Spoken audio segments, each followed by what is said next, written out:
até brincando aqui, né?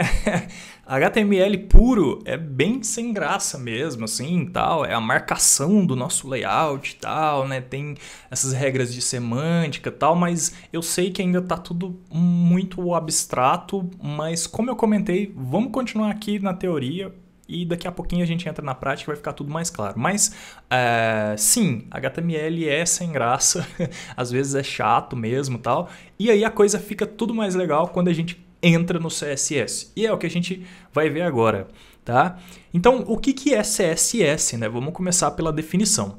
É uma linguagem de formatação em folhas de estilo, tá? Complexo? É um nomezinho complexo. Faltou incluir aqui em cascata, tá? Vamos lá. Cascading Style Sheets, né, é uma linguagem de folhas de estilo utilizada para definir a apresentação visual de documentos escritos em uma linguagem de marcação, como o HTML ou o XML.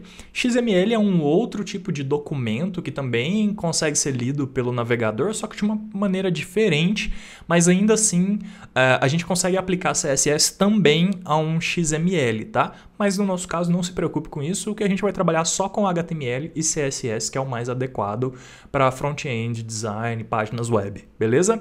Bom, com o CSS, então, a gente pode atribuir cores, família de fonte, né, tamanhos e muitas outras formatações, como alinhamento, tudo que diz respeito a pegar esses blocos HTML e atribuir design a eles, tá?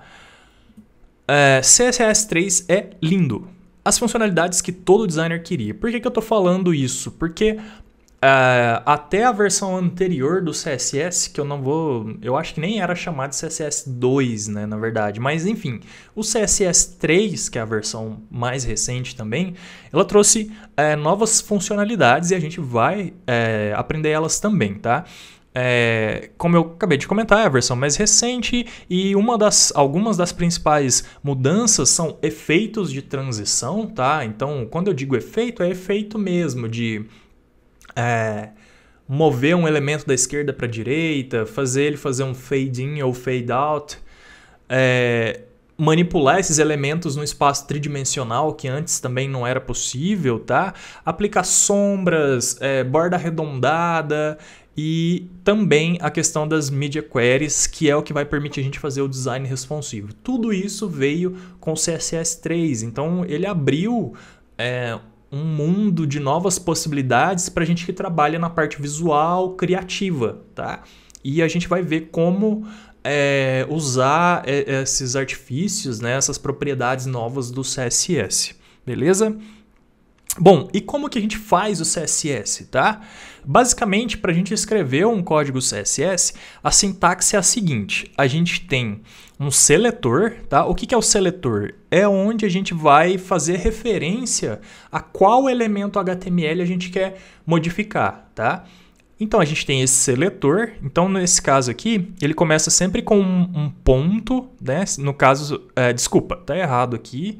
Olha só, que gafe. Quando a gente seleciona uma tag crua, não existe o pontinho, tá? O pontinho, ele faz referência a uma classe CSS. Então, por favor, só reforçando aqui, tá errado o meu exemplo, tá? A força do hábito de começar tudo com um pontinho, tá?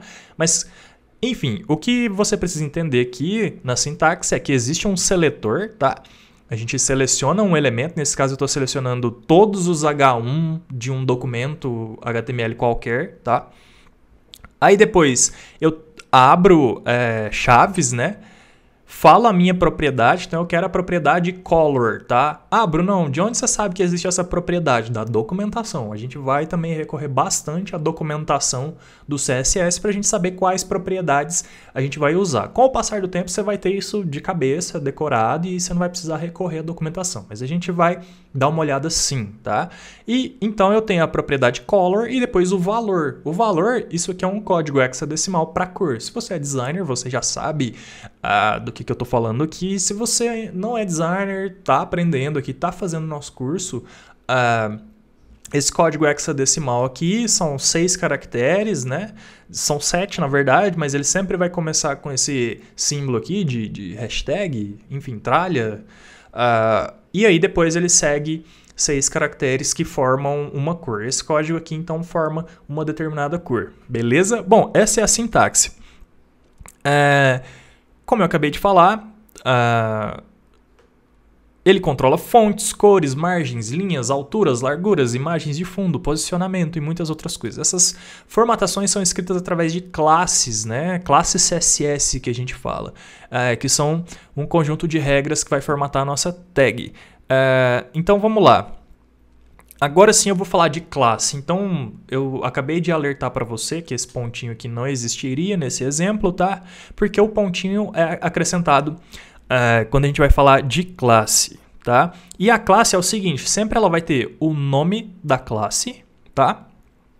E aí também uma propriedade e um valor. Do mesmo jeitinho aqui, só que a única diferença é que eu não seleciono um elemento cru, mas eu coloco, né, uma lista de propriedades dentro de uma classe e depois eu pego essa classe e aplico ela a um elemento HTML. Confuso? Beleza, não tem problema.